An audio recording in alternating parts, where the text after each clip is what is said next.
Em destaque no Panorama CBN, ministro de Lula foi citado na delação de Daniel Vorcaro, que subiu no telhado. Ministro da Fazenda tenta desarmar pautas-bomba do Congresso.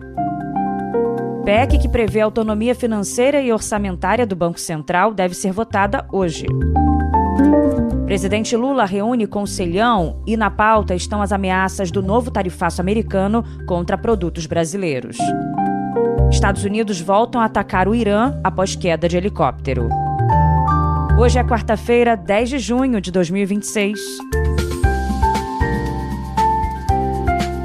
Oi, eu sou Bianca Santos e esse é o Panorama CBN da manhã. Eu te conto em menos de meia hora as notícias mais importantes do dia. Vamos juntos.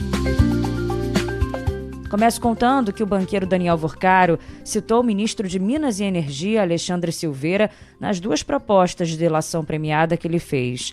Segundo a comentarista da CBN e colunista do Globo, Malu Gaspar, o dono do Master relatou ter repassado 20 milhões de reais via Caixa 2 para a campanha do atual ministro ao Senado em 2022.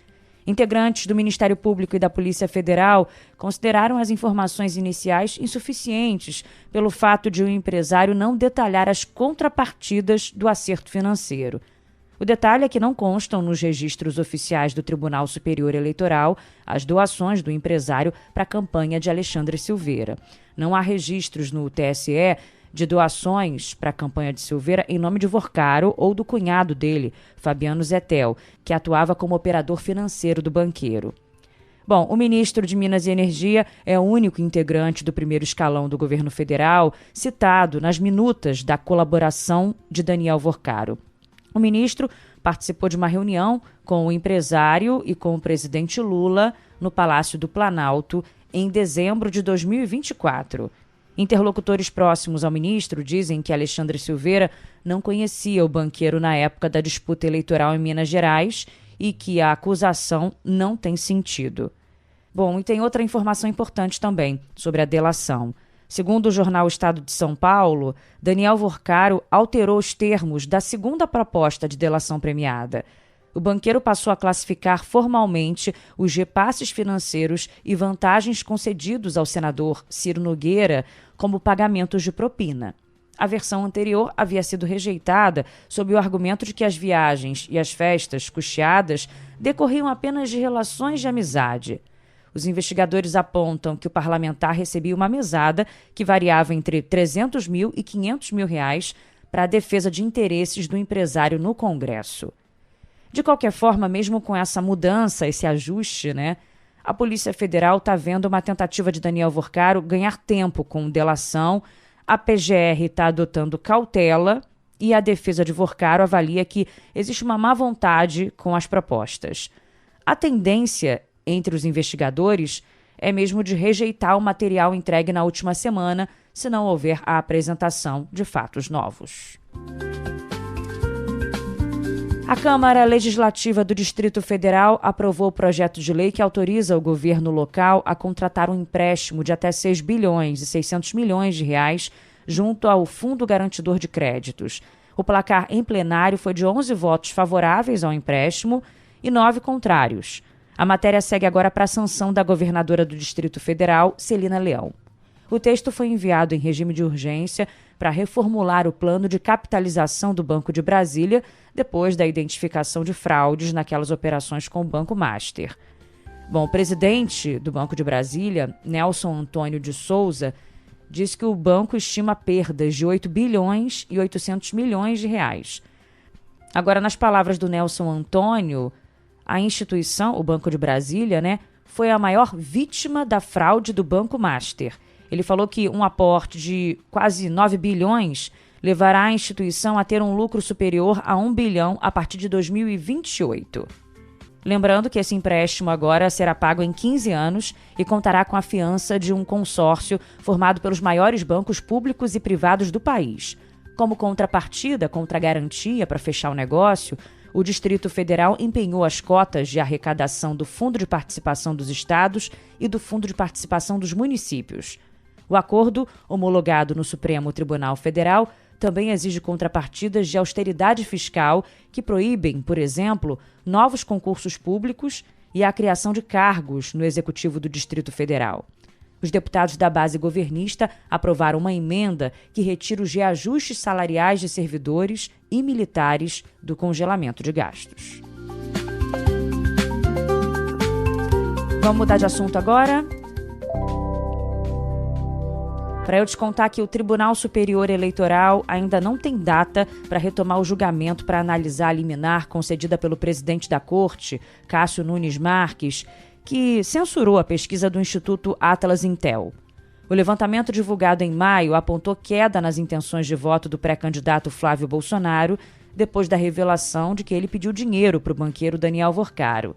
A análise do caso em plenário foi interrompida na sessão de ontem, após um pedido de vista da ministra Estela Aranha. A liminar concedida por Cássio Nunes Marques permanece em vigor, então, e o Instituto continua proibido de divulgar ou impulsionar o levantamento. Na sessão de ontem, o magistrado reiterou o voto favorável à suspensão da pesquisa por identificar indícios de que a ordem de formulação das perguntas induzia o eleitor. As pesquisas eleitorais visam avaliar desempenho, potencial e aceitação de candidatos e, por isso, constitui poderoso instrumento para induzir e convencer eleitores a definirem seu voto. A manipulação, de modo a levar a erro o eleitorado e a beneficiar determinada candidatura, ocasiona grave lesão à legitimidade do pleito e à paridade de armas. O ministro Dias Toffoli, que tomou posse como membro efetivo do TSE, acredita que esse julgamento vai servir de base para fixar parâmetros objetivos para a divulgação de pesquisas. Nós não estamos a julgar essa pesquisa, ministro Floriano. Essa pesquisa já foi divulgada há 20 dias. Ela já surtiu efeito. E se pesquisa é o retrato de um momento, esse momento já passou. O que nós estamos aqui é a definir quais serão os parâmetros que essa corte vai ter em relação a toda e qualquer pesquisa e a toda qualquer candidato. A advogada do PL falou que a pesquisa que apontou queda nas intenções de voto do Flávio Bolsonaro não poderia ter sido registrada na Justiça Eleitoral, que o levantamento da Atlas Intel apresentou falhas metodológicas e o uso de técnicas de indução de respostas dos entrevistados. Já a Atlas Intel declarou que a defesa de Flávio Bolsonaro não apresentou prova de viés político no levantamento. E hoje tem mais pesquisa. Logo depois que eu liberei o panorama, às 7 horas da manhã, a Quest divulgou mais um levantamento sobre a disputa presidencial. Esse foi feito entre os dias 5 e 8 de junho e traz o impacto da visita de Flávio Bolsonaro ao presidente americano Donald Trump. Lembrando que depois do encontro, o governo americano anunciou a classificação do PCC e do Comando Vermelho como organizações terroristas e ameaçou aplicar aquele novo tarifaço a produtos brasileiros. Bom, você encontra detalhes da pesquisa da Quest no nosso site cbn.com.br.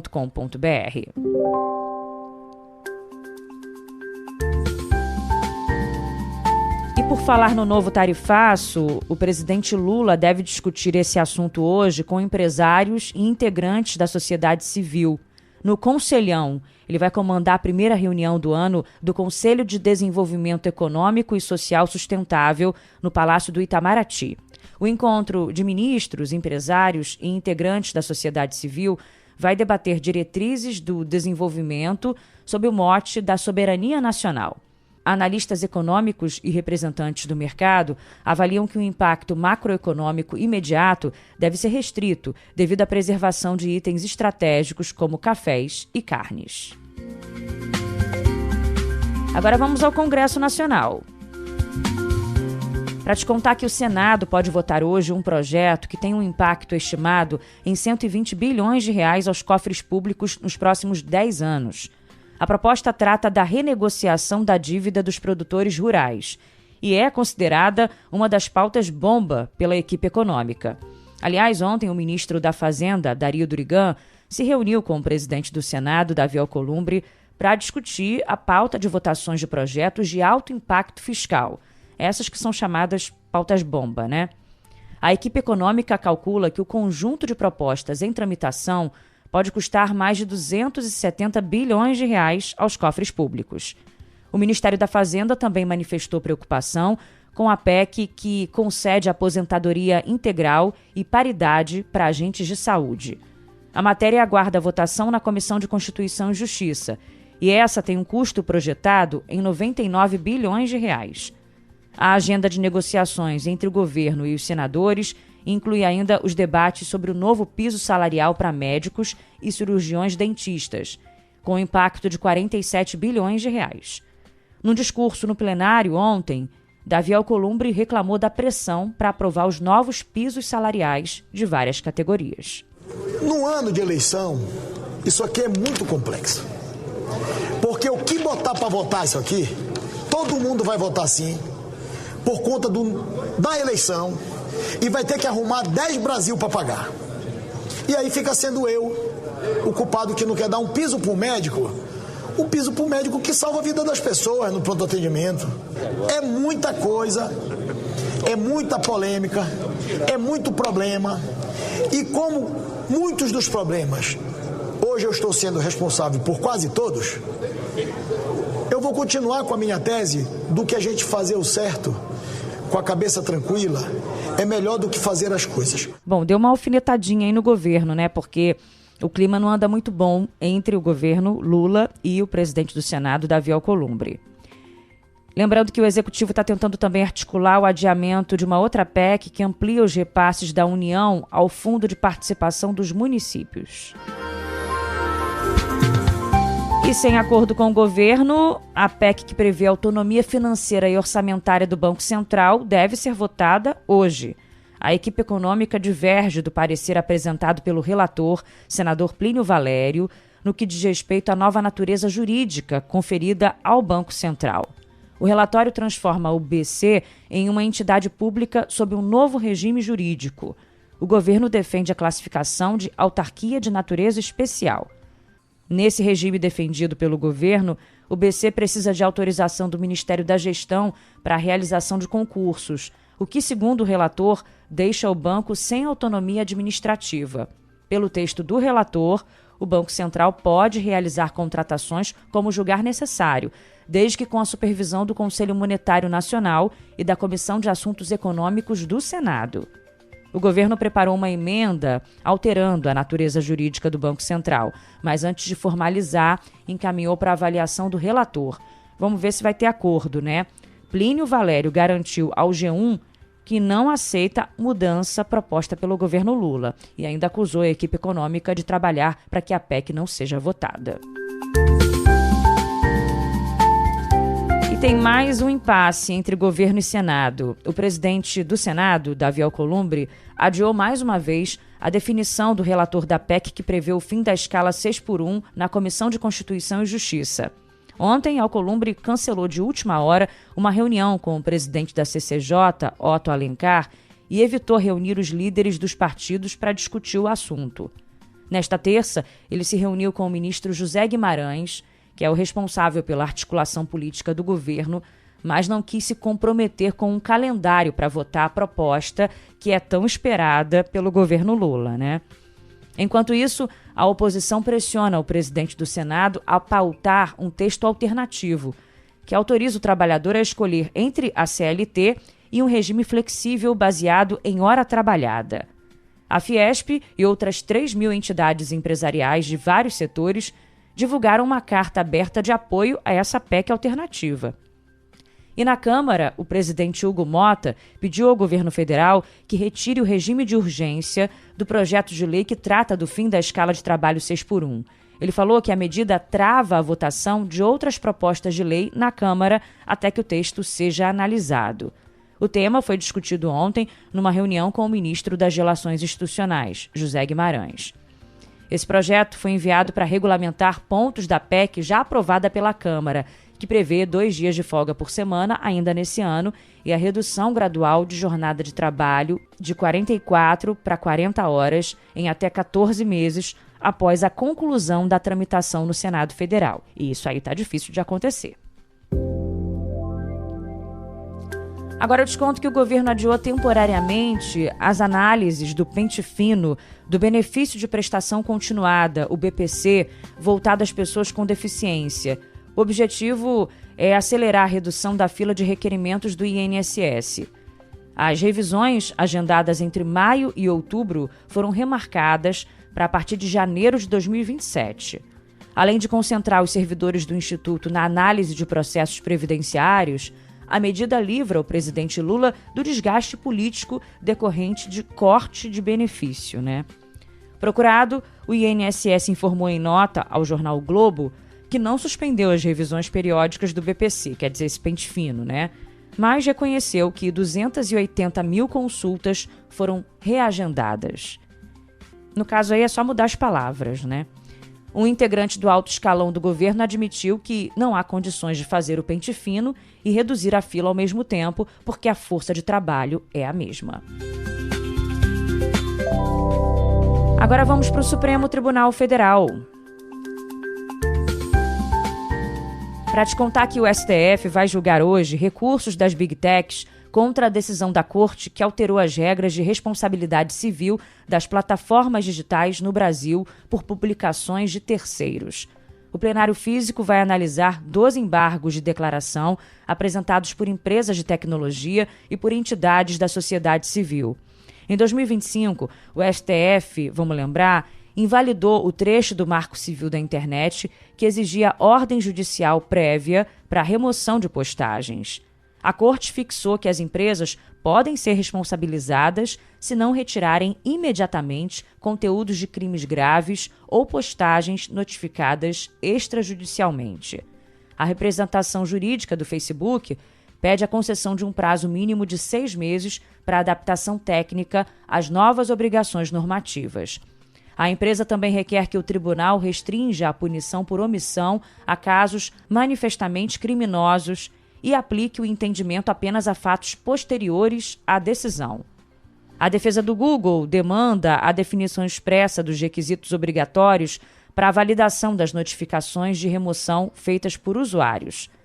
Associações de jornalismo investigativo e de defesa do consumidor pedem detalhamento dos tipos de provedores afetados e o marco temporal para os processos em andamento. Agora o noticiário internacional.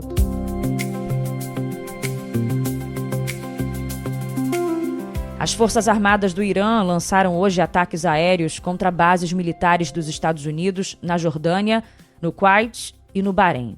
A ofensiva foi uma resposta aos bombardeios americanos contra alvos militares no sul do país persa. A operação dos Estados Unidos aconteceu em retaliação à derrubada de um helicóptero militar americano que patrulhava o Estreito de Hormuz. O presidente Donald Trump declarou que a reação militar foi necessária e que os alvos atingidos incluíram sistemas de defesa aérea, centrais de comando e bases de radares no Golfo Pérsico. O incidente que motivou a retaliação ocorreu na segunda-feira à noite, quando 2 tripulantes americanos precisaram ser resgatados no mar por um barco-drone não tripulado. A Guarda Revolucionária Iraniana prometeu retaliação mais severa, caso a agressão americana continue. A estabilidade regional também enfrenta desgaste devido a recentes trocas de disparos de mísseis ocorridas entre os governos de Israel e de Teherã. Ontem, pelo menos 8 pessoas morreram em mais um ataque israelense contra o Líbano. E o regime iraniano avisou que não haverá acordo com os Estados Unidos enquanto Benjamin Netanyahu continuar atacando o território libanês. Agora, eleições no Peru. Os peruanos podem demorar até 2 semanas para conhecer o novo presidente. A previsão foi feita pela autoridade eleitoral do país diante da lentidão na contagem dos últimos votos. Com 96% das urnas apuradas, a diferença entre os candidatos é de apenas 38 mil votos. O candidato de esquerda, Roberto Sanches, aparece com 50,10% dos votos válidos, contra 49,8% da conservadora Keiko Fujimori. Nas últimas 3 eleições presidenciais, a filha do ex-ditador Alberto Fujimori perdeu por uma diferença de menos 1 ponto percentual dos votos. Na Irlanda do Norte, homens mascarados expulsaram famílias de casas ao atearem fogo nelas em Belfast. Numa onda de violência anti-imigração, aconteceu na noite de ontem, depois que um homem sudanês foi acusado por um ataque à faca. Centenas de manifestantes, muitos com os rostos cobertos, atacaram a polícia e incendiaram carros e casas em vários lugares da Irlanda do Norte, após o vídeo do ataque à faca viralizar. Uma pessoa ficou ferida e grave no pescoço e na cabeça.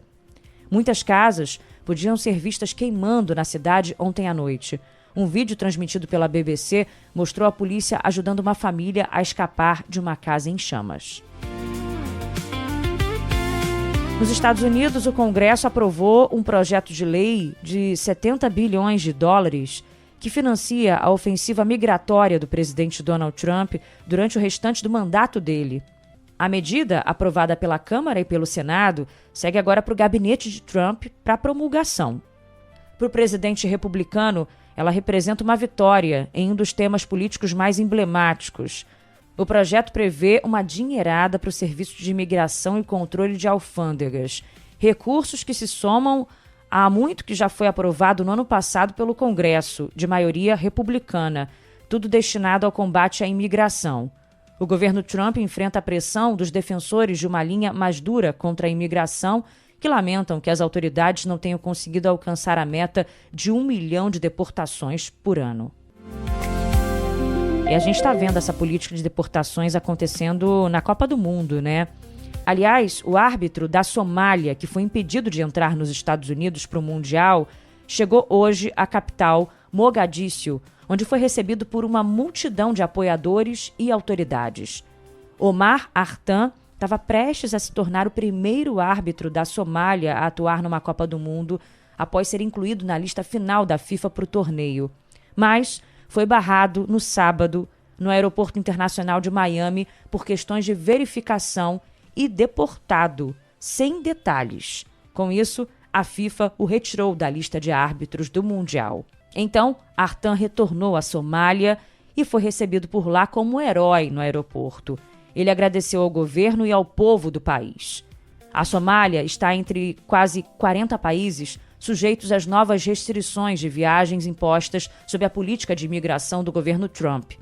Omar Artan agora espera ir para uma próxima Copa do Mundo. Ele falou: se Deus quiser, estarei presente na próxima edição do Mundial. Por falar em Copa do Mundo, vamos com o futebol.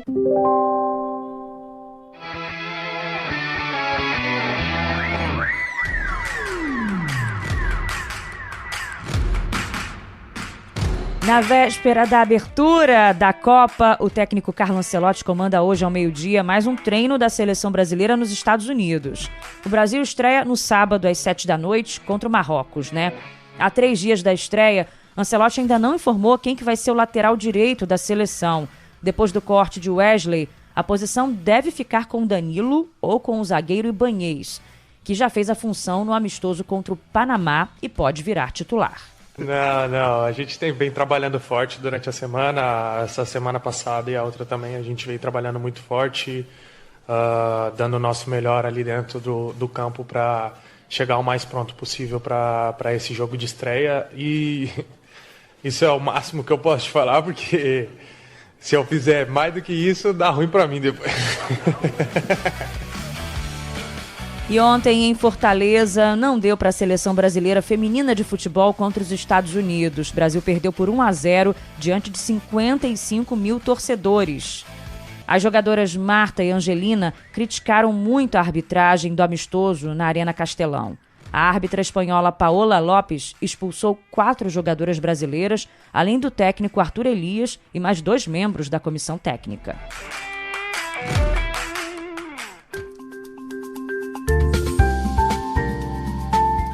Por aqui, partida encerrada no Panorama CBN da manhã.